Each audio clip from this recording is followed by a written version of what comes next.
Yo, what's up guys, Teacher Paul here, and today we are reacting to the history of Germany, which I don't know much about, actually. I only know, what everyone knows, like World War II stuff. But we're gonna react to the history of Germany. Don't forget to like and subscribe, and if you want to request a video, link is in the description and the pinned comment. Just buy me a coffee, follow the guidelines, and I'll react to your favorite video. Okay, let's check this out. This is from a channel, wait, what is the channel's name? Suibne. I think I'm saying that right. I don't know. Okay, let's go to the video. Oh, this is gonna be fun. Let's do it. Germany is located right in the center of Europe between its two largest neighbors, France and Poland. Strap yourselves in Shout for a out to France and Poland. When the Romans and Germany. Let's fix the volume. in for a complicated one. When the Romans arrived in Germany, they found a land inhabited by a melting pot of Celtic and Germanic peoples. The diversity of the region didn't interest the Romans, who called the land west of the Rhine River Gaul and east of the river Germania. The Germanic peoples were really good at fighting the Romans, but the people in these regions lived mostly agrarian lifestyles in independent tribes. These small tribes soon became fewer big tribes. These tribes weren't a nation as such, but a conglomeration of independent smaller states for centuries, which is the reason why there are so many names for the German nation to this day. The Germans expanded. Wow. And why there are so many names for the German nation. Okay, so yeah. See, look, this is something I've always asked myself. Germany is English. Alemania is Portuguese. Allemagne is French, and Deutschland is well, apparently German and maybe Dutch.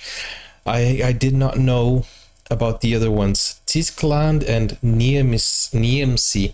I didn't know about those two, but I know these three: Deutschland, Germany, and Allemagne, which are from languages that I have studied before.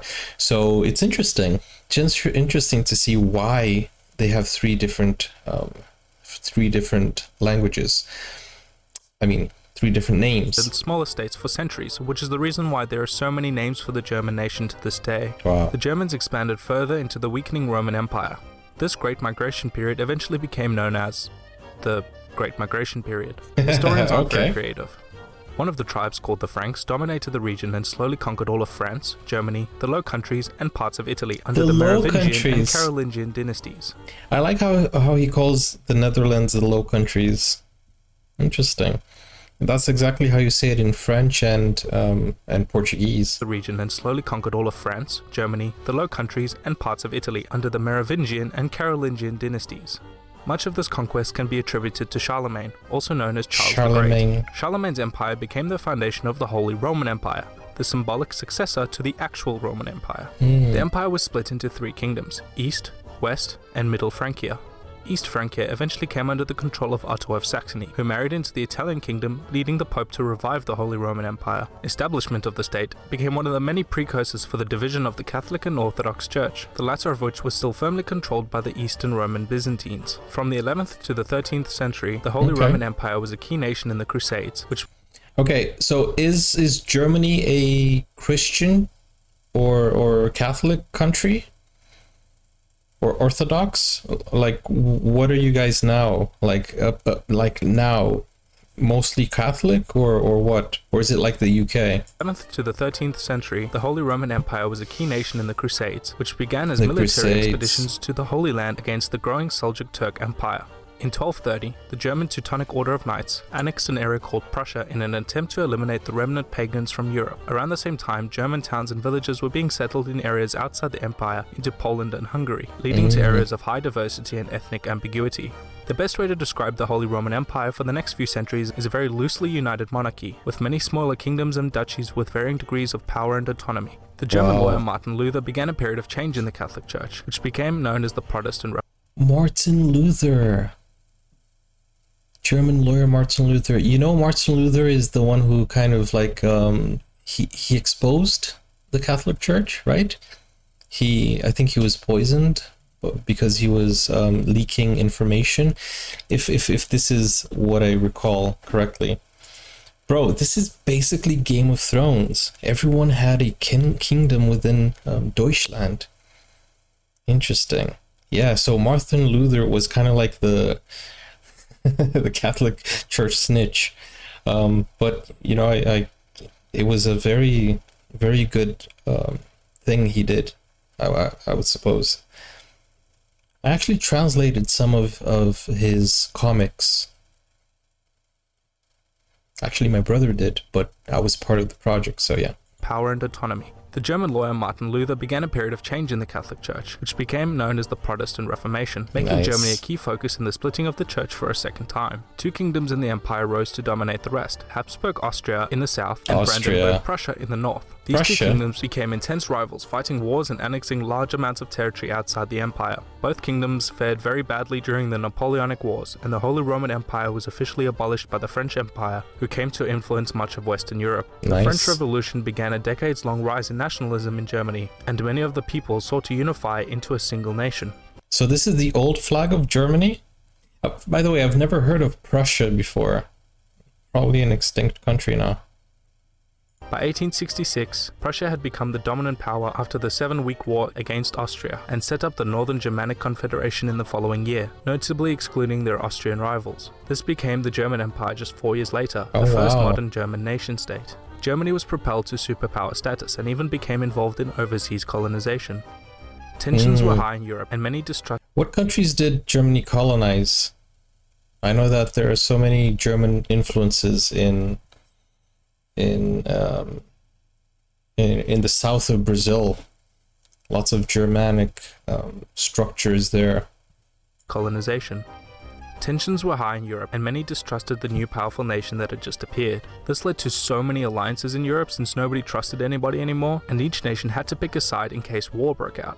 And this preparation for war inevitably became its precursor, when the Slavic nationalist Gavrilo Princip assassinated the heir to the Austrian throne in 1914. War broke out in Europe between the Central Powers and the Allies. Germany ended up being a key aggressor in the war and was blamed for most of the atrocities committed during battle. Extremely harsh war reparations were imposed on the state, and much of its territory was stripped in the Treaty of Versailles. This crippled the German economy, and angst against the Allied powers led to the rise of National Socialism, with Adolf Hitler, one of its main advocates, rising to power on the resentment held by the common people. Hitler became Chancellor in the year 1933, instituting radical reforms, and imposing strict National Socialist ideals on the nation, which became known to the West as Nazi Germany. The regime was highly anti-Semitic and allied itself with Fascist Italy and Imperial Japan to form the Axis powers of World War II. After a rapid expansion and then military decline, Nazi Germany was defeated and divided along the zones of occupation by Allied powers. West and East Germany continued as neighbors for the next few decades, and the Berlin Wall was erected around West Berlin to prevent defectors from the communist East Germany. Bro, I've been to Berlin, by the way, and I've seen the Berlin Wall. Well, what's left of it, though. That is crazy. But then this is very generalized, very summarized history of World War II. And divided along the zones of occupation by Allied powers. West and East Germany continued as neighbors for the next few decades, and the Berlin Wall was erected around West Berlin to prevent defectors from the communist East Germany. By 1990, the communist East collapsed, being reunited with West Germany. The new German Republic is known for its high quality of living, exceptional engineering, and for playing a key role in rebuilding Europe, being one of the key founders of the European Union and the Eurozone. And now in 2024, it is the strongest economy in Europe, isn't it? Even stronger than the UK. Nice. Germany is a powerhouse, man. Like, I've been to Germany, Berlin, but I've never lived in Germany, so I don't know how it is in terms of the cost of living or the quality of life. But I've heard that, you know, it's very modern in terms of recycling, and you can even get some cash if you recycle your bottles. Although I did hear that bad internet connection, don't know why. Probably because of, I don't know, logistics or something. I have no idea. But here in the UK, the internet isn't great either, and I don't know why either. But I've heard that Germany is, you know, is the place to be if you want to live in Europe. But then again, if you don't speak German, then, you know, your possibilities and your opportunities decline and decrease significantly, I would assume, you know, even though many people speak English, I mean. Anyways, guys, that was a very summarized history of Germany. If you guys want me to react to other videos from Germany, let me know in the comments. And yeah, don't forget, if you want to buy me a coffee, I'll react to your favorite video. Link is in the description or the pinned comment. And I'll see you on the next one. Take care for now. Bye-bye. Now you can get full access to exclusive content, special reactions to shows, series, anime, full movies, and even request a video of your choice. Just become a YouTube member or join Buy Me a Coffee today. Find out more. The link is in the description. Never break, always fight, never quit, do it right, play the game.